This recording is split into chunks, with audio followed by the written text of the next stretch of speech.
Lời đầu tiên, tôi muốn gửi lời chào tới tất cả các quý vị đang lắng nghe bài giảng Pháp trong Pháp hội mùa xuân này. Tất cả tăng ni cũng như tất cả những cư sĩ nam và nữ trên khắp thế giới đang lắng nghe bài giảng này. Và ngày hôm nay chúng ta sẽ tiếp tục giáo lý. Hôm trước chúng ta đã nói về vần kệ thứ 17 của 50 vần kệ về đạo sư để liên hệ với tổng quan của Đức Sông Kapa. Cúng dường được chia thành 4 chủ đề nhỏ.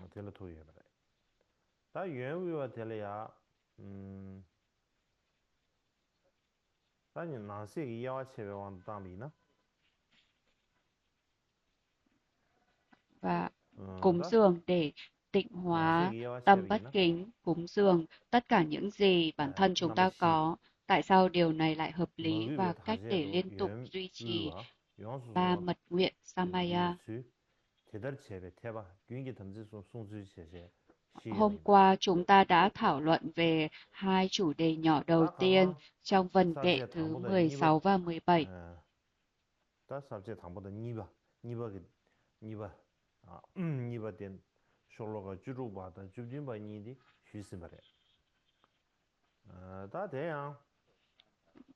Nếu kết hợp với đoạn trích từ Đại Thừa Trang Nghiêm Kinh, phụng sự thiện trí thức với tôn kính, lễ vật cúng dường, phụng sự và thực hành, thì chúng liên quan đến phụng sự đạo sư bằng lễ vật cúng dường. Tiếp tục với chủ đề cúng dường trong 50 vần kệ về đạo sư, tôi muốn nói về chủ đề tại sao điều này lại là hợp lý ở vần kệ thứ 18.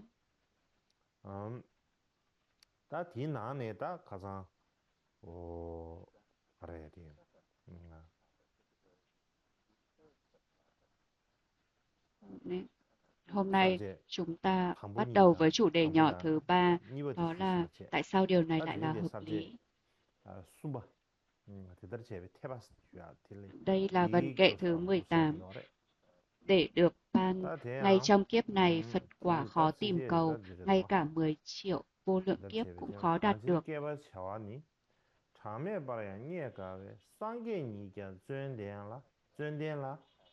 Thì ở trong giải thích về việc đi theo đạo sư, trong luận giải tiếng Phạn có nói rằng điều này dạy lý do cần đặc biệt kính trọng, tôn kính đạo sư.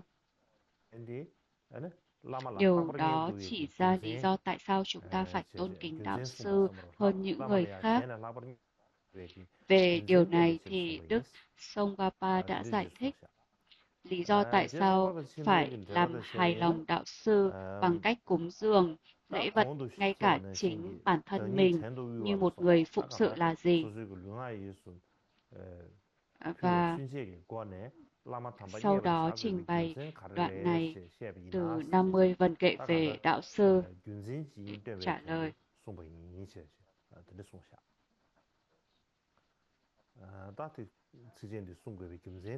Ý nghĩa của điều này theo ý nghĩa của luận giải tiếng Phạn thì từ vì chỉ ra lý do khó đạt được có nghĩa là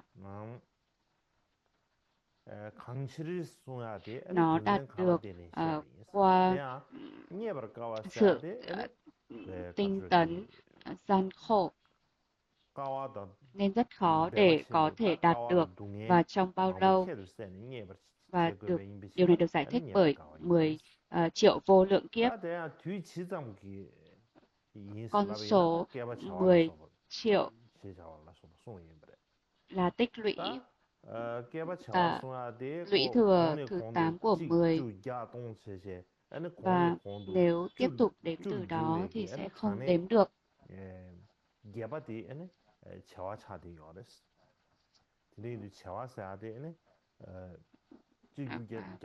Mỗi lũy thừa 10 thì bắt đầu từ 1, 10, 100, 1000 vân vân. Và có một số tranh luận về số đếm của Tây Tạng. Nhưng mà ở đây thì về căn bản đó là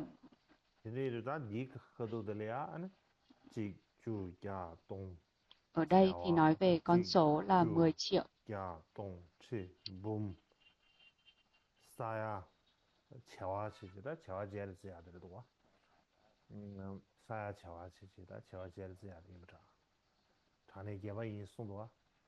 Và nếu tiếp tục đếm từ đó thì sẽ không đếm được, nên nó vừa không thể đếm được, vừa là 10 triệu, nên đó là lý do chúng ta gọi là 10 triệu vô lượng kiếp. Nên nói tóm lại nó có nghĩa là 10 triệu vô lượng kiếp để đạt được Phật quả. Theo Đại Thừa,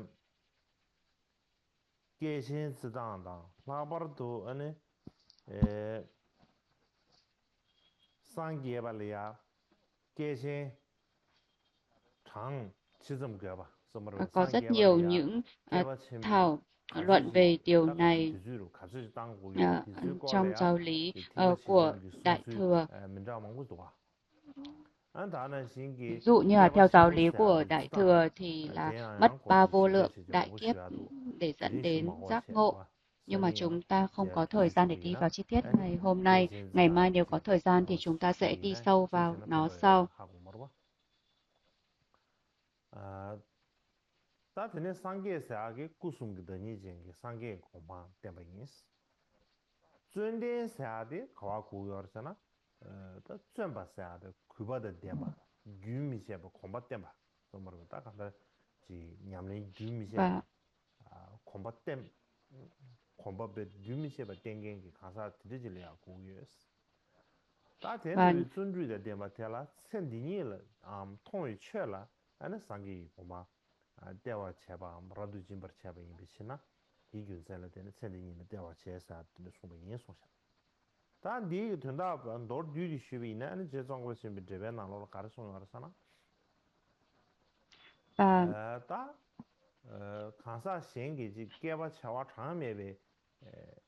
Và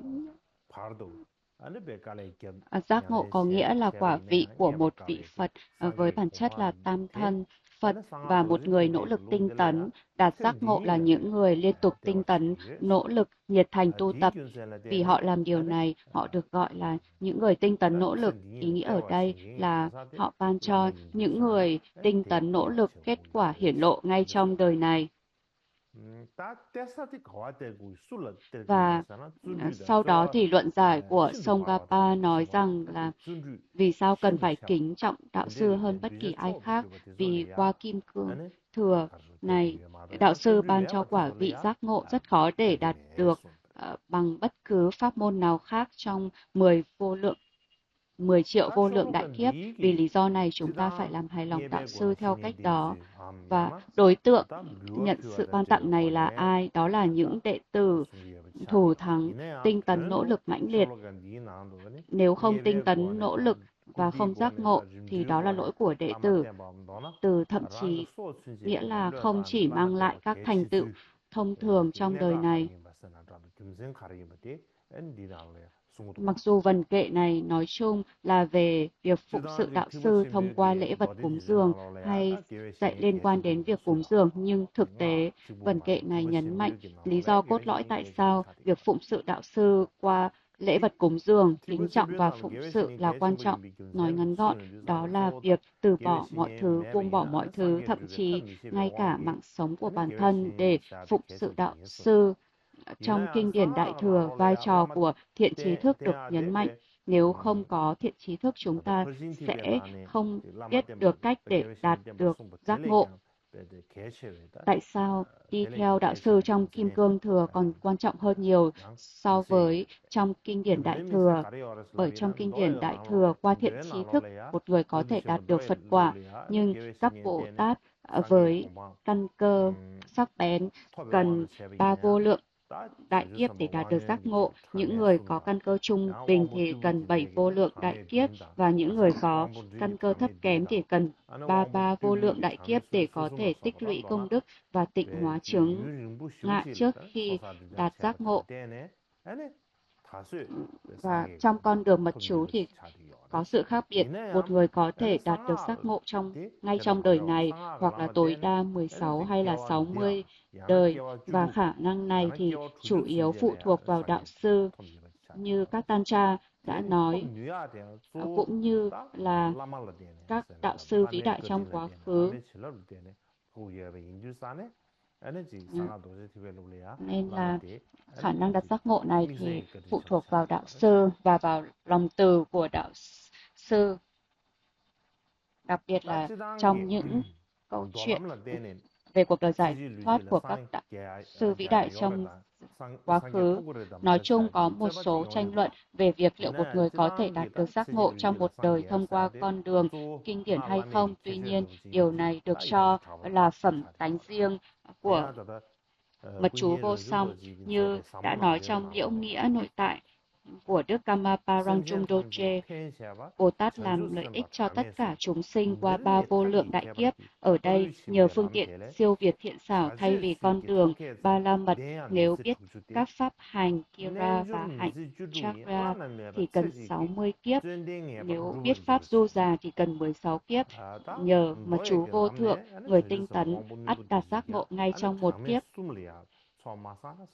Trong con đường kinh điển, chúng ta sẽ đạt được giác ngộ sau 3 vô lượng đại kiếp. Tuy nhiên, trong Kim Cương Thừa, qua 4 lớp mật điển Tantra, nếu thực hành pháp hành Kira và hạnh Chakra Tantra sẽ đạt được giác ngộ trong 60 kiếp người.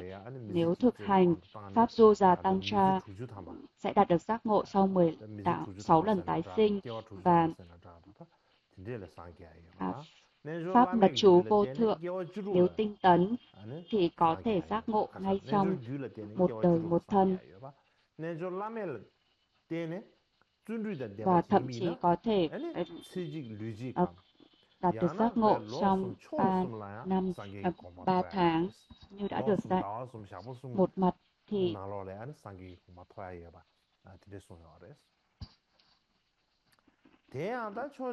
việc chúng ta đạt được giác ngộ nhanh chóng đến mức độ nào thì phụ thuộc vào mức độ trí huệ và tinh tấn của hành giả, nhưng chủ yếu liên quan đến pháp môn siêu việt thiện xảo của mật chú vô thượng và thần lực gia trì và chỉ dẫn của đạo sư. Trước hết, có thể bước vào con đường mật chú chính là nhờ vào lòng từ bi của đạo sư, và sau khi bước vào, nhận được quán đảnh để chín mùi và các khai thị để giải thoát cũng là nhờ vào lòng từ bi của đạo sư, và rồi trải nghiệm chứng ngộ và phẩm tánh tăng trưởng, không bị ma chướng và các chướng ngại khác cản trở. Tất cả đều chủ yếu nhờ vào thần lực gia trì và lòng từ bi của đạo sư, và cuối cùng khi đạt được giác ngộ, đó cũng chính là nhờ đạo sư mà đạt được điều đó.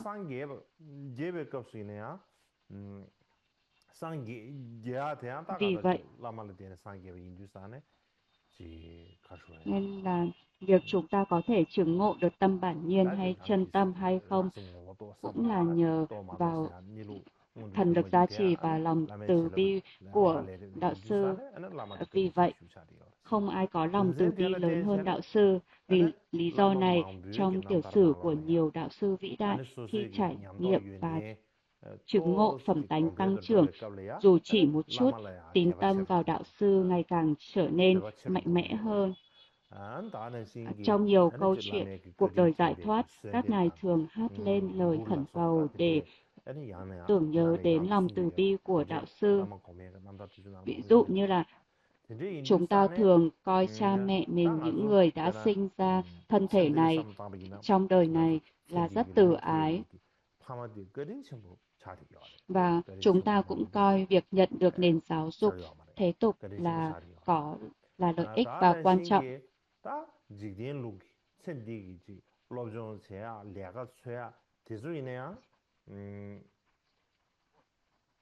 Những gì có lợi ích trong kiếp sống này thì chúng ta coi nó là quan trọng, đúng hay không? Hoặc là khi chúng ta có người thân yêu hay có vợ chồng, con cái, dù tình yêu thương lớn đến mức độ nào trong đời này thì cũng chỉ mang lại một mức độ lợi ích nhất định chỉ trong đời này. Nhưng thật khó để chúng có thể mang lại lợi ích cho bất kỳ đời nào khác ngoài đời này. Hơn nữa, nếu mọi thứ không suôn sẻ thì cũng khó nói liệu điều này sẽ mang lại nhiều lợi ích hay gây hại nhiều hơn trong đời này. Nhưng nếu nhờ một đạo sư chân chính thì không phải đợi sau nhiều vô lượng kiếp mà ngay trong đời này chúng ta cũng có thể hoàn toàn dứt sạch mọi khổ đau và đạt được hạnh phúc vô song của Phật quả. Ngay trong đời này thì không có ân đức nào lớn lao hơn hay màu nhiệm hơn trên thế gian này. Khi suy ngẫm về lý do này, chúng ta có thể nhận ra rằng những phương pháp mà 50 văn kệ về đạo sư dạy chúng ta để đi theo đạo sư hoàn toàn phù hợp với chân tánh thực tại và thực sự mang lại lợi ích to lớn cho cả đời này cũng như các đời sau.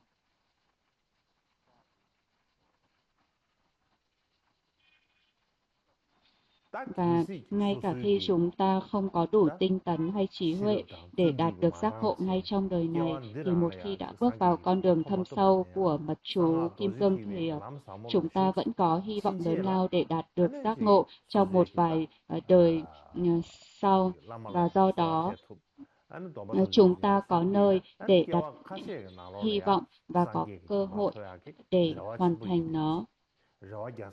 Và vì vậy, điều quan trọng tối thượng là chúng ta phải nỗ lực hết sức mình để phụng sự đạo sư và giữ gìn mật nguyện Samaya.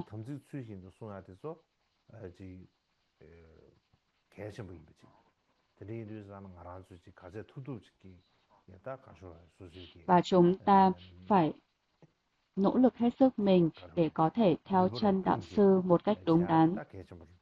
Và tiếp theo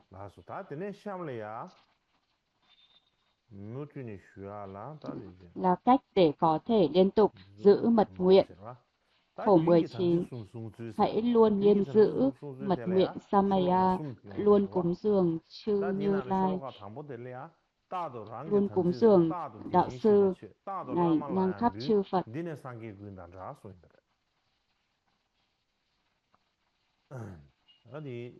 Ở đây là bạn có cả tiếng Tạng, tiếng Phạn, tiếng Anh và tiếng Trung.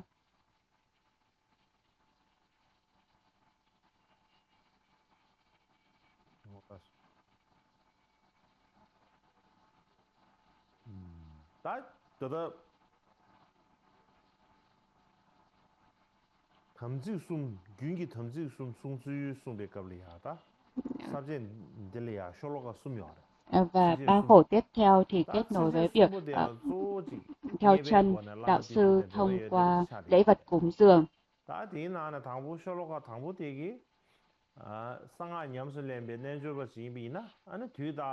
Luôn nghiêm giữ mật nguyện Samaya, luôn cúng dường chư Như Lai, luôn cúng dường đạo sư, Ngài ngang khắp chư Phật. Ai mong cầu pháp không đoạn diệt, hãy dâng cúng đạo sư bất cứ thứ gì đáng mong cầu, ngay cả thượng phẩm nhất. Dâng cúng đạo sư chính liên tục dâng cúng khắp chư Phật, nhờ đó tích lũy vô lượng công đức cho giác ngộ hay thành tựu tối thượng. Ba văn kệ này chủ yếu liên quan đến việc phụng sự đạo sư bằng cách dâng cúng lễ vật. Văn kệ đầu tiên dạy rằng nếu một vị du già thực hành mật chú có ba pháp chính bản thân phải luôn thực hành, đó là luôn giữ mật nguyện Samaya, hai là luôn cúng dường lên chư Như Lai, và thứ ba là luôn cúng dường lên chư đạo sư. Các văn kệ còn lại nhấn mạnh rằng trong số đó đặc biệt quan trọng là phụng sự đạo sư bằng cách dâng cúng lễ Phật, đồng thời giải thích chi tiết rằng phải dâng những lễ vật tốt nhất và tinh tế nhất lên đạo sư.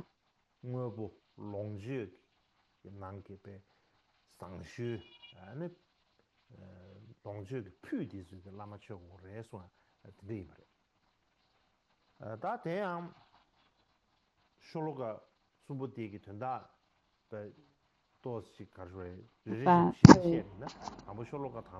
Và theo giải thích của luận giải tiếng Phạn về vần kệ đầu tiên, đó là luôn giữ mật nguyện Samaya, dạy rằng đây là hành động mà đệ tử luôn phải thực hiện. Luôn có nghĩa là phải liên tục thực hành và hoặc là giữ mật nguyện Samaya. Vì các ngài đã đi đến chân Như và trở về từ đó nên các ngài được gọi là chư Như Lai, hoặc vì các ngài đã trở thành cội nguồn mang lại lợi ích cho chúng sinh và đến với chúng sinh để mang lại lợi ích cho chúng sinh, và các ngài được coi là chư Như Lai, Tathagata hay chư Phật.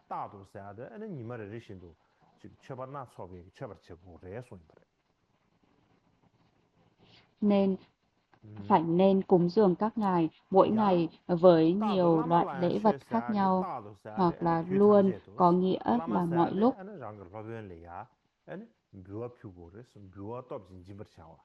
Cúng dường lên đạo sư bậc thầy có nghĩa là dâng cúng lễ vật.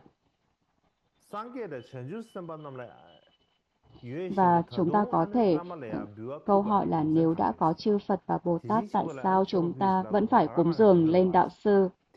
Bởi vì đạo sư chính là chư Phật và Bồ Tát. Đạo sư ngang bằng với chư Phật và Bồ Tát. Tất cả chư Phật có nghĩa là tất cả các chư Như Lai, và giống như có nghĩa là ngang bằng. Trong đoạn này thì luận giải tiếng Phạn đưa ra nhiều lý do tại sao đạo sư và Phật ngang bằng nhau.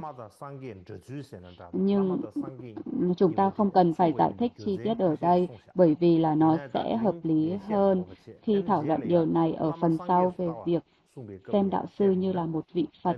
Tôi sẽ giải thích chi tiết ở phần đó.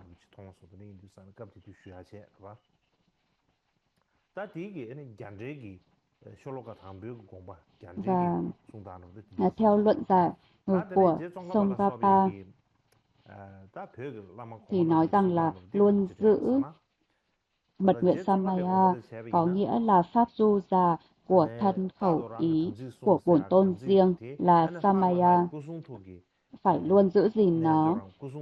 Ngài giải thích rằng Santipa đã nói luôn luôn có nghĩa là luôn duy trì, không dao động trong công đức vô tận và các giới nguyện hay bổn nguyện cần giữ. Và Đức Karmapa thứ 7 Chodak Daso nói rằng đây là cách chỉ dạy phải giữ Samaya của thân, khẩu và ý. Về điều này thì đoạn thệ nguyện mật chú của người có tỉnh giác trong tạng tri thức nói: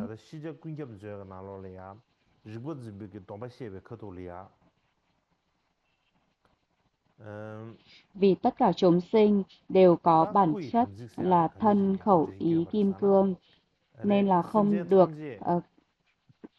khinh thường thân thể của bất kỳ người nam hay người nữ nào thuộc về 6 loại chúng sinh là Samaya của thân kim cương.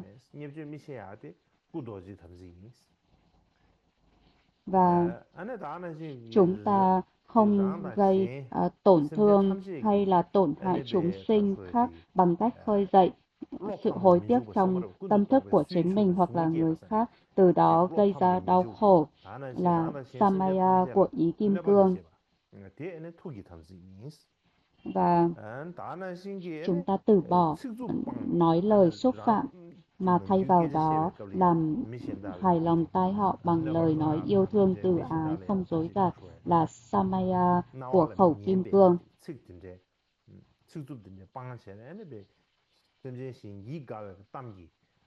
Và nhiều kinh điển Tantra bao gồm Trang Nghiêm, Kim Cương Tạng đều thống nhất về điều này. Nên rõ ràng Nghiêm Kim Cương Tạng là nguồn quan trọng nhất cho 50 vần kệ về đạo sư. Vì vậy hiểu tuân giữ Samaya như được dạy ở đây sẽ hợp lý.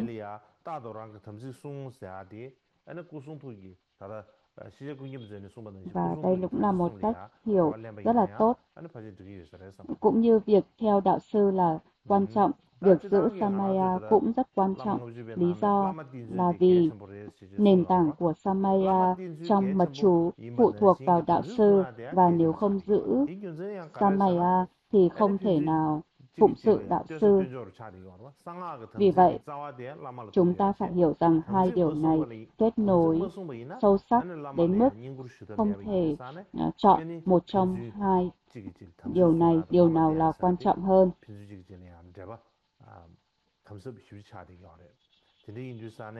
Nếu chúng ta theo đạo sư thì chúng ta phải giữ Samaya, và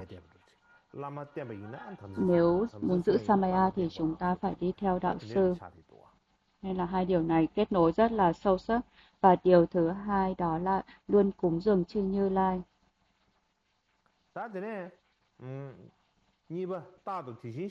Và Đức Karmapa thứ 7 Chodakkaso giải thích rằng điều này có nghĩa là cúng dường lên Mạn Đà La của Đức Kim Cương Tát Tọa và chư bổn tôn khác.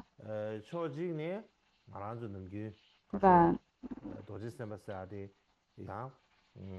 chúng ta thường nghĩ bổn tôn Kim Cương Tát Tọa mà chúng ta đều hay biết chuyên tịnh hóa nghiệp chướng và che chướng, nhưng mà thực ra thuật ngữ Kim Cương Tát Tọa này cũng có nhiều ý nghĩa khác nhau, và trong ngữ cảnh này theo mật chú tối thượng nó chỉ vua bao trùm cùng khắp của 6 gia tộc Phật, và được nói dựa trên điều đó.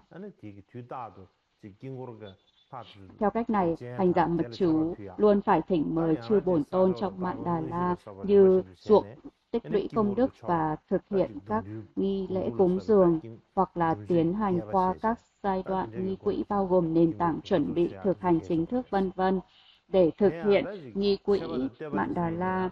Từ đó thực hiện nghi quỹ quán tưởng bản thân trước mặt và bình báo đầy đủ, và nghi quỹ này rất quan trọng.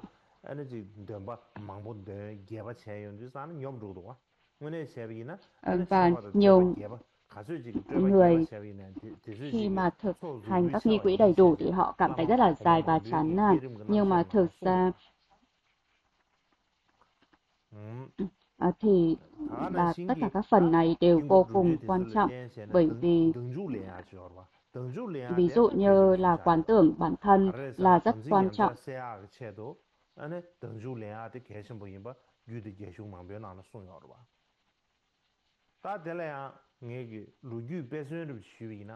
Và thực hiện các nhánh cúng dường xưng tán đầy đủ nhất có thể là cách tốt nhất để viên thành tích lũy công đức, như nhiều vị Lạt Ma đã giải thích trong các phần giải thích về giai đoạn tạo lập, hoặc là bằng cách thực hiện nghi quỹ Mạn Đà La, sau đó thực hiện tự thể nhập, tự quán đảnh lặp đi lặp lại. Và các kinh điển Tantra và kinh văn tiếng Phạn dạy rằng đây là cách quan trọng nhất để tịnh hóa phá phạm Samaya.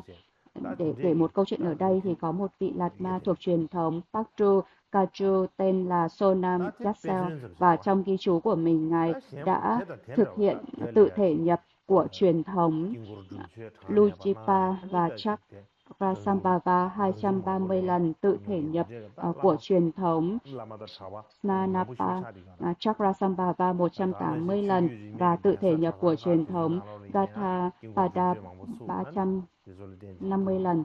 Điều này được ghi lại trong lịch sử Phật Pháp bởi Lotrom. Ở đây chỉ là một lời nhắc nhở. Ở Tây Tạng chắc chắn có rất nhiều Lạt Ma và tỳ kheo đã thực hiện vô số nghi quỹ Puja Mạn Đà La. Và điều quan trọng cần phải hiểu rằng đây là lý do tại sao mà các tu viện thuộc mọi truyền thống đều tổ chức rất là nhiều những nghi quỹ Puja Mạn Đà La.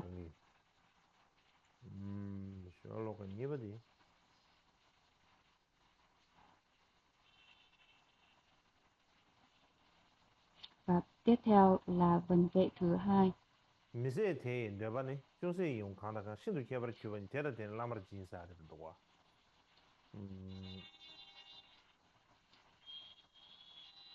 Những ai mong cầu Pháp đoạn diệt, hãy dâng cúng đạo sư bất cứ thứ gì đáng mong cầu, ngay cả thượng phẩm nhất.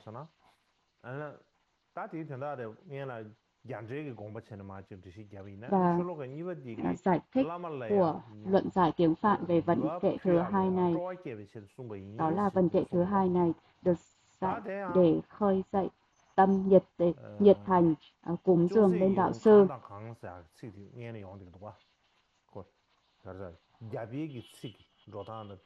Và khi nói là bất cứ thứ gì đáng mong cầu từ mọi thứ là yang trong tiếng Phạn, và nó được lặp lại để chỉ các vật phẩm, tài sản, ngũ cốc vân vân, bất cứ thứ gì và tất cả mọi thứ.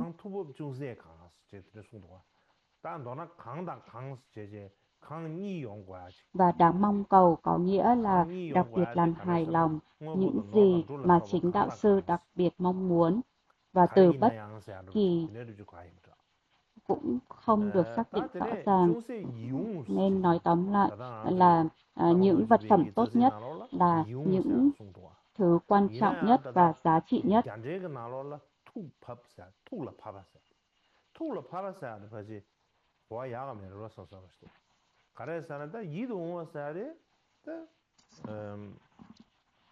소수 이동은 인다 라메 이동 라메 툴을 봐봐이 디 세버시다메 된 거지.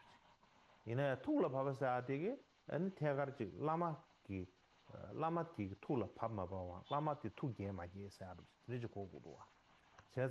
Nên ở đây đáng mong cầu thì có nghĩa là những thứ gì làm cho đạo sư hài lòng, hay là chính đạo sư đặc biệt mong muốn, chứ không phải là những gì mà chúng ta mong cầu hay là làm chúng ta hài lòng hay mong muốn.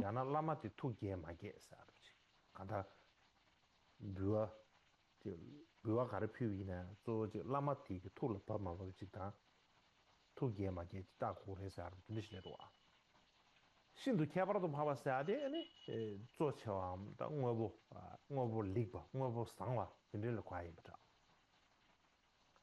다 응어보 상화 응어보 리그도 남을 피우고 그랬어. Và tới đạo sư thì nên được hiểu là việc cúng dường lên đạo sư. Vậy một người nên mong cầu điều gì từ việc cúng dường? Và vần kệ viết rằng ai mong cầu Pháp không đoạn diệt.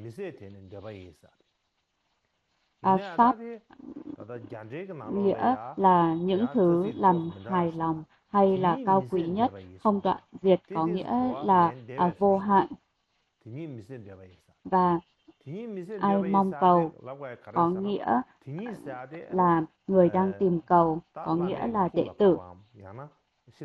Và ý nghĩa là những vật phẩm mà đệ tử cúng dường lên đạo sư sẽ không bị cạn kiệt trong đời này hoặc các đời sau.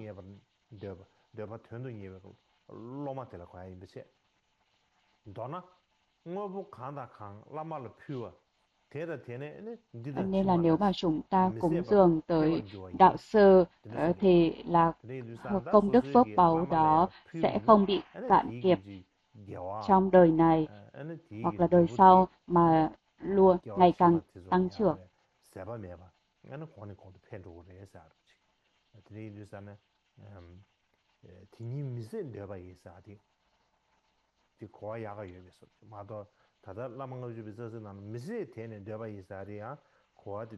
Và Đức Tsongkhapa viết rằng là điều không thể bị cạn kiệt. Và tự nó có nghĩa là trạng thái mà một khi đạt được thì sẽ không bao giờ bị mất đi chừng nào hư không còn tồn tại, và đó chính là pháp thân Phật Dhammakaya. Và đệ tử mong muốn đạt được pháp thân Phật thì nên dâng bất cứ lễ vật nào từ những gì họ cảm thấy quý giá nhất lên những bậc tôn quý nhất.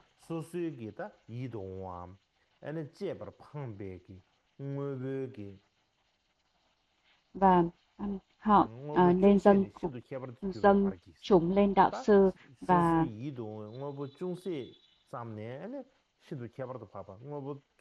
đạo sư thì nên nhận chúng để đối trị tâm tham luyến của đệ tử.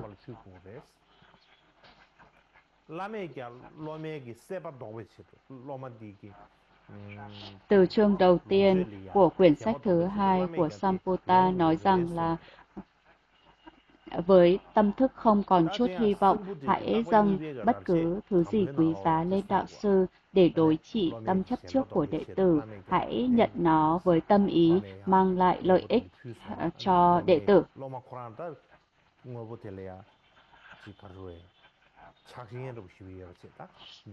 Nên là khi đệ tử có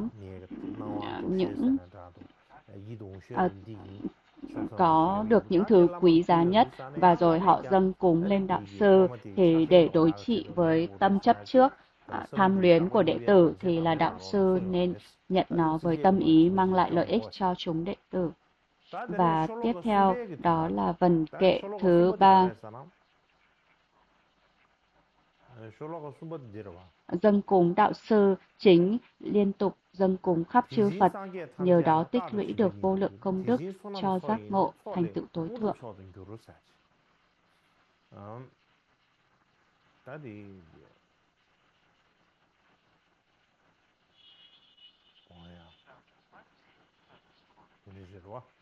Và theo luận giải tiếng Phạn về vần kệ thứ 3 này thì có nghĩa là dâng lên các ngài dạy lý do tại sao lễ vật cúng dường lại là vô tận và không bị đoạn diệt.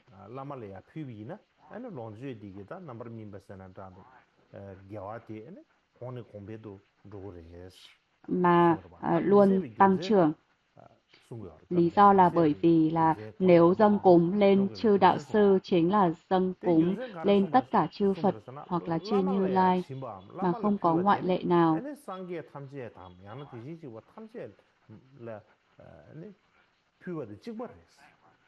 Luôn luôn có nghĩa là mãi mãi, chư đạo sư và chư Phật là riêng biệt. Vậy làm sao dâng lên đạo sư lại là dâng lên tất cả chư Phật? Chúng ta có thể tự hỏi như vậy, bởi vì là chư đạo sư và chư Phật vốn bất phân. Và bản thể của chư đạo sư và chư Phật vốn bất phân.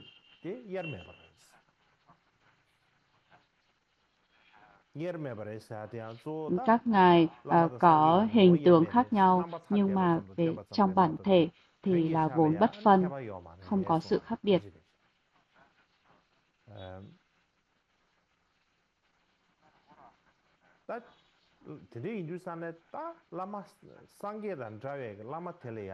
Vậy,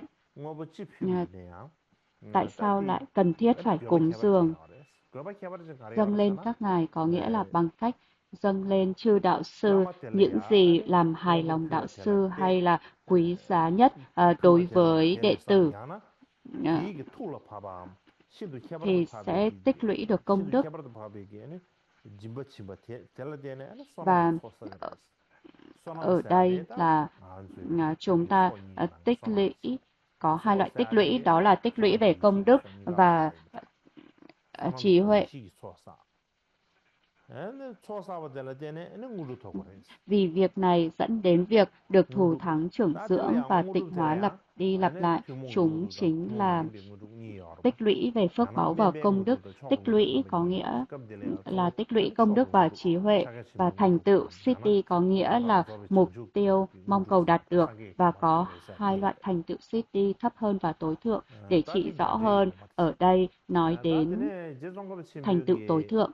Và thành tựu tối thượng chính là mục tiêu chính của tất cả, bao gồm có thành tựu đại thủ ấn và giác ngộ viên mãn hoàn toàn.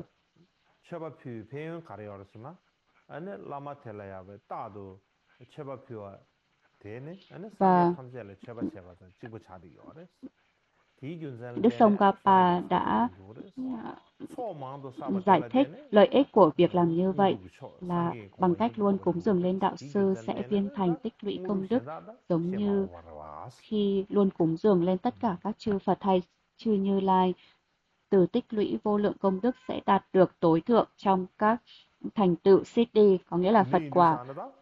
Vậy thì cần gì phải nhắc đến các thành tựu thông thường khác? Và để một hành giả đạt được thành tựu Siddhi, nó không thể xảy ra nếu không có nguyên nhân hoặc là với một nguyên nhân không phù hợp. Vì vậy, nó phụ thuộc vào nguyên nhân thích hợp, và nguyên nhân đó chính là tích lũy vô lượng công đức. Sự tích lũy này dễ dàng được viên thành trong kết nối với đạo sư. Vì vậy, chính đạo sư Kim Cương Chỉ được dạy là ruộng tối thượng để tích lũy công đức. Và từ 5 giai đoạn gia trì bản thân, từ bỏ mọi cúng dường khác, bắt đầu cúng dường đạo sư đúng cách. Nhờ làm Ngài hài lòng sẽ thành tựu trí huệ toàn giác tối thượng, nhờ cúng dường kim cương tát đọa của đạo sư thực hành pháp tối thượng. Công đức nào không thể tạo ra, khổ hạnh nào không thể thực hành. Và cũng cùng một luận giải có nói rằng là ngoài vần kệ thứ 6 trong đoạn từ phải nên đặt mọi tinh tấn cho đến từ tích lũy, phần còn lại được biên soạn từ 2 phần đầu của Sri Param, và vần kệ thứ 1 và thứ 5 cũng xuất hiện trong chương thứ 13 của Panchara. Và khổ thứ 6 thì chính là khổ 20. Ai mong cầu Pháp không đoạn diệt hãy dâng cúng đạo sư. Bất cứ thứ gì đáng mong cầu, ngay cả thượng phẩm nhất.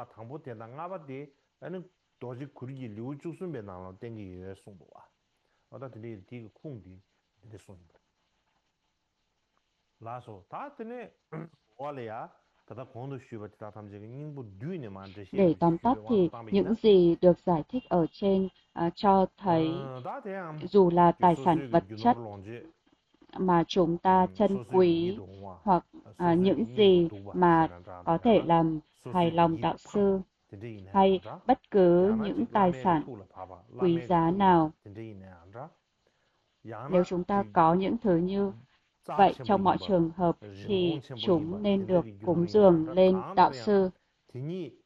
Và phần này chủ yếu liên quan đến phụng sự đạo sư qua lễ vật cúng dường và liên quan chặt chẽ với cúng dường lên đạo sư. Nhìn chung trên thế giới này có rất nhiều cách để chúng ta có thể giúp đỡ người khác.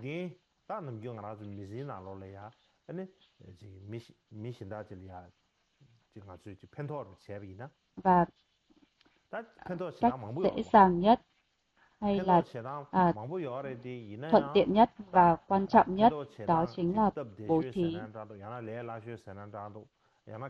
Có nghĩa là chúng ta bố thí vật chất, bố thí sự bảo vệ, bảo hộ, bố thí pháp. Và vì lý do này mà Ngài Nguyệt Xứng Chandakirti đã nói trong nhập trung đạo Madhyamika Avatara, tất cả chúng sinh đều mong muốn được hạnh phúc, và hạnh phúc của con người không thể có nếu thiếu thọ hưởng. Biết rằng những thọ hưởng này đến từ bố thí. Đức Phật đầu tiên đã dạy về bố thí. Vì lý do này, điều làm hài lòng một đạo sư chân chính nhất không phải là lễ vật chất,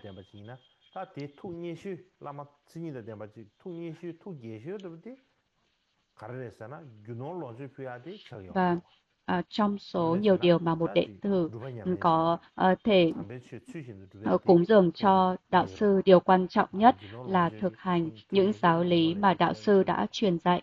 Tuy nhiên, để làm hài lòng đạo sư trong một thời gian ngắn thì tích lũy công đức và bày tỏ lòng biết ơn chân quý thì cúng dường là phương pháp tốt nhất.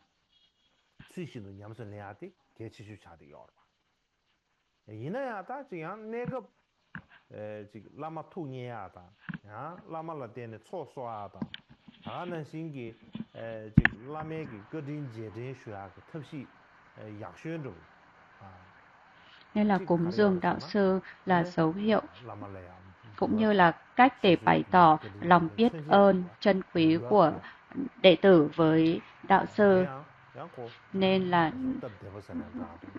nó rất có ý nghĩa đúng không? Và đó là lý do tại sao mà 50 vần kệ về đạo sư chứa nhiều giáo lý về cúng dường đạo sư. Từ một góc nhìn, giáo lý nói rằng là chúng ta nên cúng dường nhiều lễ vật cho đạo sư, có thể giống như một cách để đạo sư tích lũy tài sản, và khi nhiều lễ vật được cúng dường lên một số đạo sư hay những vị tái sinh sống trong sự thoải mái và hưởng thụ xa hoa. Điều này có vẻ như là mâu thuẫn với giáo lý Phật giáo về sự hài lòng, thỏa mãn với ít ỏi, hài lòng với những gì mình có và tránh cực đoan giữa hưởng thụ dục lạc và khổ hạnh nghiêm ngặt. Và hơn nữa, như mọi người đều biết rất rõ, nhiều vấn đề phát sinh khi các lạt ma sống trong xa hoa, trong khi đệ tử thì sống trong nghèo đói, và điều này thì không đẹp mắt chút nào. Do đó, liên quan đến vấn đề này, như đã đề cập ở trên, thì điều cực kỳ quan trọng trong thời đại ngày nay, dù xem xét về mặt giáo lý nói chung hay là mối quan hệ giữa đạo sư và đệ tử, thì bất cứ lễ vật nào được nhận bởi các đạo sư cũng như là các vị tái sinh qua cúng dường và các phương tiện khác thì nên có ý nghĩa, và những thí chủ cúng dường lễ vật lên đạo sư thì nên tích lũy công đức cho bản thân họ và mang lại lợi ích cho giáo pháp cũng như là những chúng sinh khác, mà không gây hại cho bản thân và những người khác.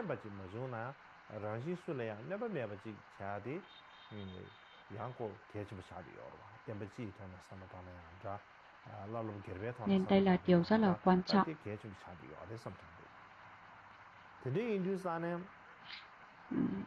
Và khi các kinh văn như là 50 vần kệ về đạo sư và các mật điển Tantra khác nói về cúng dường lễ vật lên đạo sư, nó ám chỉ là các đạo sư có các phẩm tánh chân chính, có nghĩa là đạo sư không có ham muốn hay dính mắc vào tài sản của cải.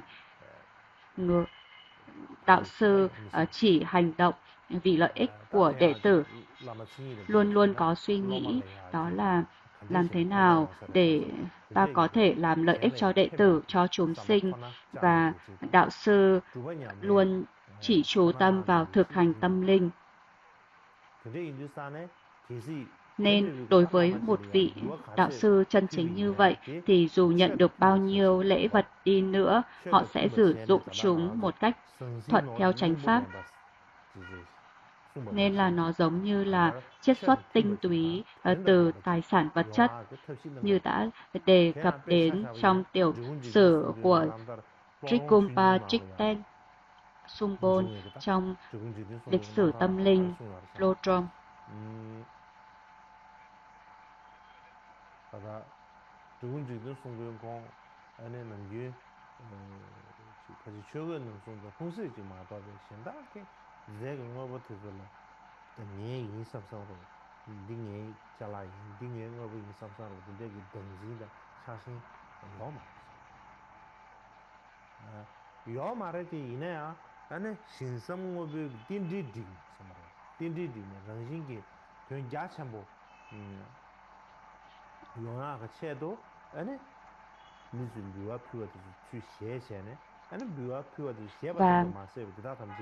Anh Parma thôi là chui mà rồi là sang đó được.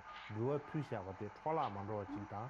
Anh đi Và chỉ Ngài thì không có bất cứ thế chứ sự lòng mà rồi chỉ tham thế luyến chứ mình hay là dính mắc là với xuống.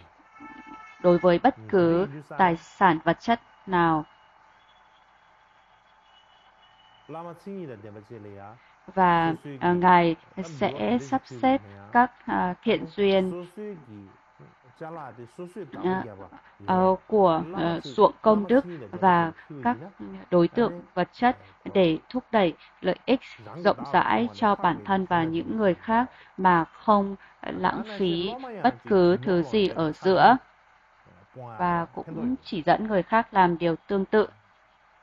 Ta nằm dùng bên cho số số liền chỉ số suy kỳ chả là kinh đô để cha xem Và số ví suy dụ như kỳ mỹ sư liền là trên trên đường chúng nào rồi ta để có sang một đó chết được phăng thứ gì thì đó chỉ rất chả quý là thế giá và sao? chúng ta Thì dính nè mắc đã cho vào lama chúng xem ta gì không gì thể dễ chia xem sẻ hay thì số cho số xem là nó thẻ bát siêu dễ xem ta tới thì bất thẻ kỳ bát ai sao xem cả. được Nhưng thao khi chỉ chúng nghĩ xem ta được thì phu gặp sao vậy một nè đạo sư chân chính anh và thì cái chúng cho ta xem đấy số nghĩ số rằng gì chỉ là cha mình có xem thể ta cúng lại dường phen đôi là lên đó đó một vị ta này chỉ đạo nhang sư cho chân xin ta chính thì sẽ này, bị nó số thì số có cái chỉ nghĩa nhang là là ta đây với là để để pháp vào đây đối trị lama del phu sao để vậy nè lama có xin là thể để mà đoạn lama trừ tâm tham luyến của lama chúng ta.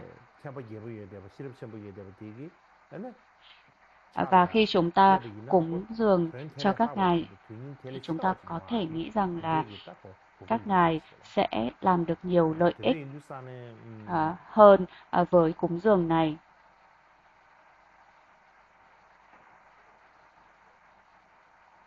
디규르젤 때는 딱한다 라마다 로마 전적으로 지금 라로 신이라 되면 좀바 있나 아니 Và 라망을 저기 nên 신이 là 시아바 bất 난시 cứ lễ vật nào 진이래 되는 để 야 dâng lên 저거지 cho một vị 되냐다 đạo sư 나는 좀 chân 죽거든요 저 chính 내보내냐 sẽ 저 trở nên 하다 ý nghĩa 오늘 hơn 되지 so với 야버지 việc giữ 와기 nó 다 cho bản thân 되게요 mình. 가셔야지 와 여버지가 아니 이제 Và 가서 상 다고 차에 여버지래 vì 차기 mục đích và 대 마토베기 vì vậy 아니 hãy 텔레 nên sẵn 로마네 sàng dâng 라마 hiến 토란 không chỉ tất 기부장이야 cả những 토란데 gì bản thân 아니 mình 냠베 có lên 마치 đạo 수리 sư 모세 và giáo pháp, 안지 mà 모세 còn hy sinh 아니 ngay cả mạng 로마스도 sống của mình 레베짱짱 양아 nếu cần thiết. 뺑짱짱짱 소쭉 양아 Và 척지 khi 짱짱 một 첨지 vị Lạt Ma 양아 chân chính và một 차방향에 đệ tử 세쭉 chân chính 샤바이나 gặp nhau 아니 디 thì 마상기를 như được 신이 giải thích 시에베데 trong 50 라마도 vần 자바 kệ về đạo 자바 sư, 신이 상화를 뜻하지 à, 제리 와마라바 các cách 디 đúng đắn 마샤베 để 킹기 phụng sự 더노 đạo 렌덴데 sư qua 마카베기 cúng 드넘니 dường 마송송바나 lễ 제바 vật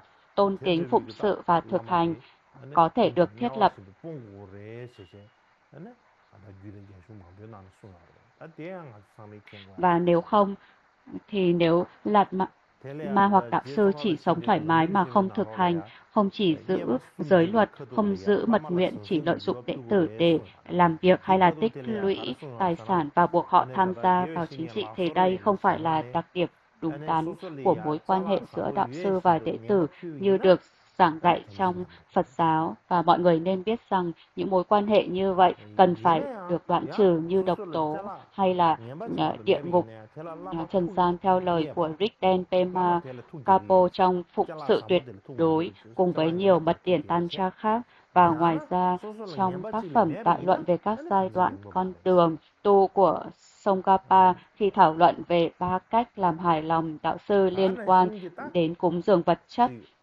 lên đạo sư có viết: Lok Sowa nói, nếu dâng những thứ thấp kém, khi có những thứ tốt hơn thì sẽ phạm Samaya. Vị đạo sư có thể hài lòng hoặc không hài lòng, nhưng nếu chỉ có những thứ thấp kém thì sẽ không có lỗi. Điều này phù hợp với điều đã nói ở trong 50 vần kệ: ai mong cầu Pháp không đoạn diệt, hãy dâng cúng đạo sư bất cứ thứ gì đáng mong cầu, ngay cả thượng phẩm nhất. Đây là pháp tối thượng để đệ tử tích lũy công đức, nhưng mà từ phía đạo sư thì họ không nên tìm cầu những thứ như vậy. Sarawa nói, đạo sư là người hài lòng bởi thực hành của đệ tử chứ không phải nhìn vào ngay cả những lễ vật cúng dường nhỏ bé. Ngược lại thì không thể là một đạo sư đưa đến giải thoát.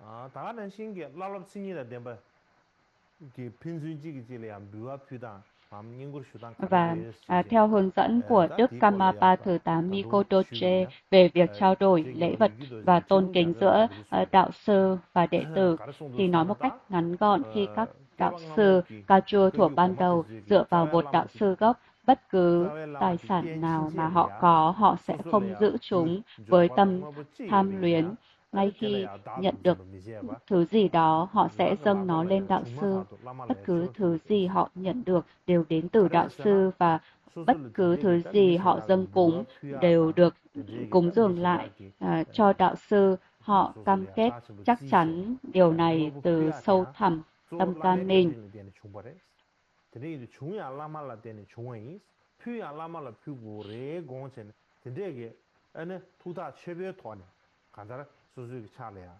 중마다도 아니 라말라야 퓨고레 Và nếu mà 다지 đạo sư 라말라 gốc 퓨세야 không 데 hiện diện ở 자야 đó 라마 thì họ 슈드에나 sẽ 딱 dâng 공부 bất cứ 퓨로 와 thức ăn, đồ 다자 uống 라마 nào 슈드에나 nhận được 아니 lên 가른다 các 그랬잖아 lễ cúng 소소리야 dường hàng ngày. 균조바도 또 주머니나 아니 자야 라마 디 균주 뒤기 셔봐 공부 조비 라마 디 어느 공부 조비기 다 균주 공부 조비 니 못들이야 아주 Và 최근돼야 돼 bất cứ thực 지진시야 phẩm khô nào họ 뒤지세요 nhận được 아니 như 균주 quần 셔봐 áo, 다 và họ sẽ 방아 gửi đến nơi ở của đạo sư. 야나 Và 지 dù 라메기 thức 댄서 ăn ngon hay không, họ cũng sẽ 게니 không uống 뮤아피야 ngay cả một cốc nước sạch 다는 mà 신기 không 다는 dâng 뮤 nó trước lên đạo sư. 소소리야 Họ sẽ 지 dâng ít nhất một phần nhỏ. 슈퍼바 가마도 통야 Và 내비기네야 ngay cả 왜래야 khi họ 라말래야 슈퍼피야 chỉ có một quả Miropalan, họ sẽ đặt nó với 너로 phần 어루를 mở 찍어도 내비 hướng về 너로 phía đạo 동그라 sư 찍어도 내비기네 그러나 어루를 찍감 야나 베랑가 대상으로 찍으면 và cúng 싱도로 dường lên đạo 동그라 찍으면 sư. 내비기네 되게 카드 라말래야 댄션 라말래 슈퍼피에 남바chen 카드 라말래야 댄시 그래 Nói một cách ngắn gọn,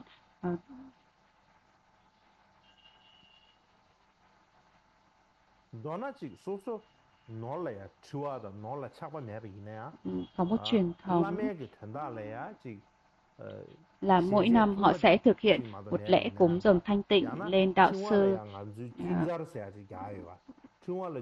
Thậm chí chỉ là một cái thìa, một bánh xe cầu nguyện, hay thậm chí chỉ một chiếc đinh thôi.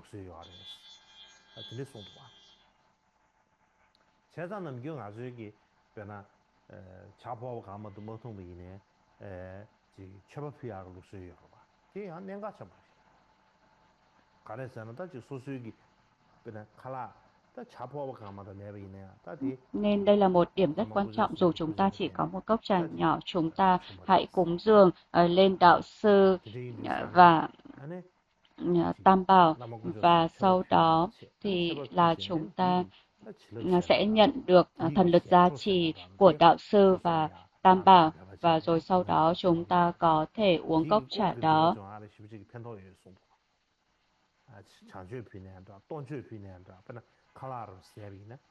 Nên là bất cứ thứ gì chúng ta có, dù chỉ là một cốc trà hay là một bữa ăn nhỏ, chúng ta hãy luôn cúng dường nó lên đạo sư và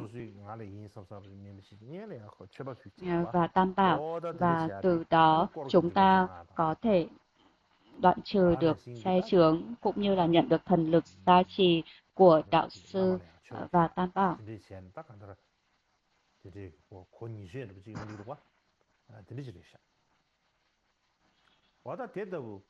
간다르지 라마 고마만 비게 남다가 나로래야 묘와 강 토바지 자탐지 싸시네 Nên là theo tiểu sử của nhiều đạo sư, người ta nói rằng nếu lễ vật được tích lũy thì chúng nên dâng lên đạo sư trực tiếp. Nếu không thể thực hiện được thì nhiều tiểu sử kể về cúng dường lễ vật để viên thành ý định của chư đạo sư. Ví dụ như là khi Doje Dusum Khenpa lần đầu gặp Đức Gampopa, Ngài không có gì để cúng dường ngoài 10 bông hoa và khăn quàng cổ. Nhưng sau này, trong cuộc đời mình, khi Ngài đến Kham, các hoạt động giác ngộ của Ngài phát triển mạnh mẽ. và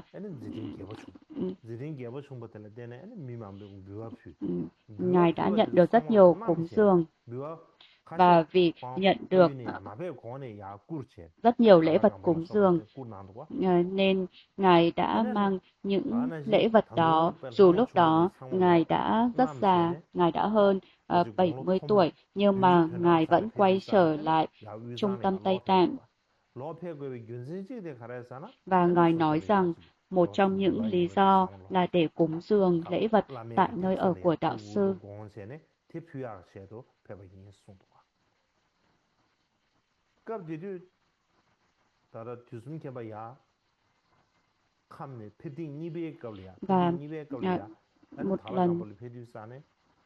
Và lần thứ hai, khi Dusum Khenpa đến trung tâm Tây Tạng thì là Khampopa và truyền thống thiền đều đã mất đi ở tại Dapo Kampo vào thời điểm đó. Và Dusum Khenpa đã dâng cúng 100 tập sách có chữ được viết bằng vàng, 100 con rô và 100 con ngựa, cũng như là rất nhiều ngọc lục bảo lớn.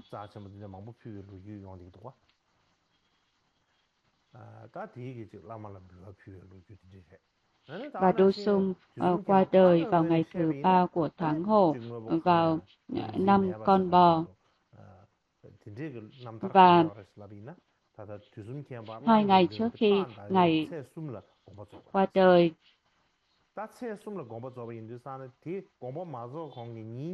vào ngày đầu tiên khi Ngài đã tập hợp những chúng đệ tử thân cận, và Ngài đã đưa chúc thư cuối cùng cho đệ tử thân cận của mình là Geshe Sangsowa.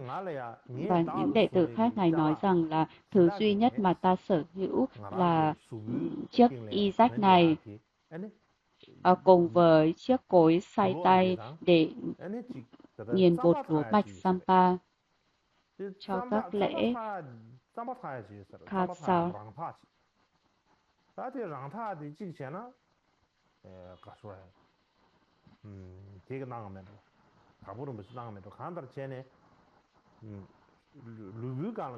Và tất cả những tài sản khác của Ngài thì đều thuộc về tăng đoàn.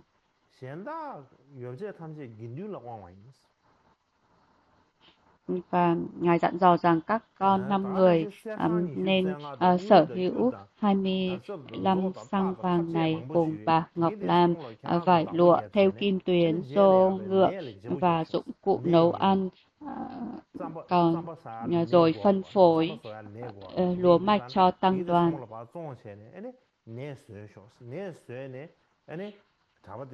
Và các con hãy ở lại đây trong khoảng 1-2 năm sau khi ta đi.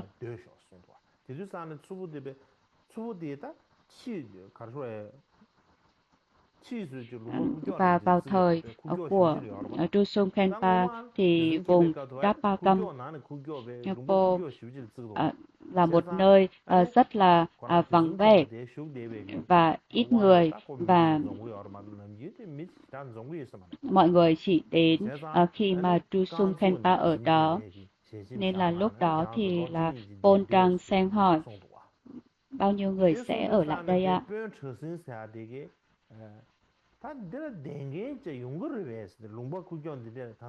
Và Kampopa lập tức ngồi thẳng người dậy, mở to mắt và nói: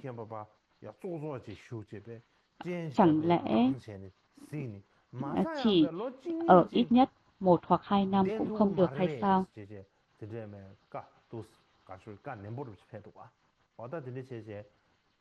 Bởi vì là khu vực này rất là hoang vu và rất khó để có thể sống được ở nơi này. Tôi nghĩ là như vậy.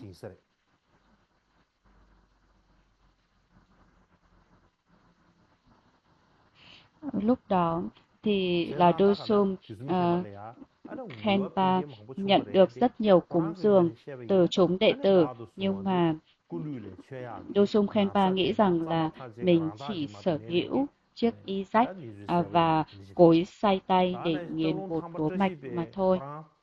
tàu thang bắt chỉ về điện cú trung sẽ đó gì kim sang job ấy để về chính sự ba thế đây Hindustan này con Và một câu chuyện tham một khác chỗ đó đó gì là để vấn đề Hindustan Talung này Thangpa Tachipa service là con là trai tổ của một anh tùy chi gia số đình tàu giàu lung cái có, điện mặc sẽ dù xa ngài tạm đã ấy chỉ cúng riêng cái bảo số vàng và những biwa mà thứ một quý giá khác biwa từ mà một lần đầu trong thì tiên gặp ta tham gia Pháp Mô ngay Trúc Ba chế này này Doche. qua một chỗ này à Sau đó thì ngài đã thành lập tu Britain viện lên Bắc hit Lung chế và vậy các hoạt động giác biwa ngộ của trong ngài hit trở hit nên chế vậy như số rất to lớn, và sẽ sang cái ngài cái đã cái thực anh hiện 4 lễ Carmen cúng mà mình dường lưu trữ phi vậy lớn như liên tiếp chế chế để số tới Đức tại vì Pamotu này cú sĩ về từ câu này á anh rất nhiều lễ vật không mà cái quá ngài chắc nhận tham gia được, không cái và chắc là ngài tham gia đã thế này dâng để số 100 pha một xăng chỗ vàng này á ngon làm chỉ số chế chế đèn bơ trong ngon một chỉ số đêm. thế này phi số Vào số thời điểm ngài qua đời, tại ngài này nói lama rằng chỉ tất số cả số tài tập sản thế này của anh mình làm nên cái được công dành việc cho chủ tu yếu viện chế độ anh chắc Pamotu. là to chỉ Một đệ tử đã ngã về thỉnh cái cầu gì giữ lại một chút thế tài mà nó sản sang để rồi hoàn anh thành bảo ý nguyện để số pha của một chỗ đạo phi số sư. thế này số Từ ở một đó góc thế là nhìn, sao thế thì ta ban đêm chúng ta phải nên ăn ra chúng chỉ đến sung cái nên ăn ra ban đêm tàu lung thang bao là các số bát thế cái ngài là bậc toàn giác lama trong chỉ số ba ta thời, cho thế là này đạo lama rồi sư thuộc truyền thống cho thế này Trích lama rồi Cung thế Pa, này cho Ta Lung thế Pa này vân vân. Tuy anh nhiên, từ hàng góc số số do đó, lama là tiêu vậy nó cách lama thức ấy cúng chả đi dường bảo thế này và Hindustan tiếp ấy nhận lễ vật lama ấy xin nhị đấy bảo là lama cả người này đạo xem là sư và lama đệ xin nhị đấy tử bảo lama người này đều xem là lama đủ xin nhị phẩm đấy bảo tánh. thế này Và chỉ tôi nghe nghĩ ra sao là bị gọi bảo thế này đã đủ cho ta ngày chỉ hôm dựa cái nay nam tam rồi. này Chúng ngang ta thôi sẽ dừng lại ở khá đây. tụt lọc xong sẽ để cái chuyện gì là số ta để ý chuyện đó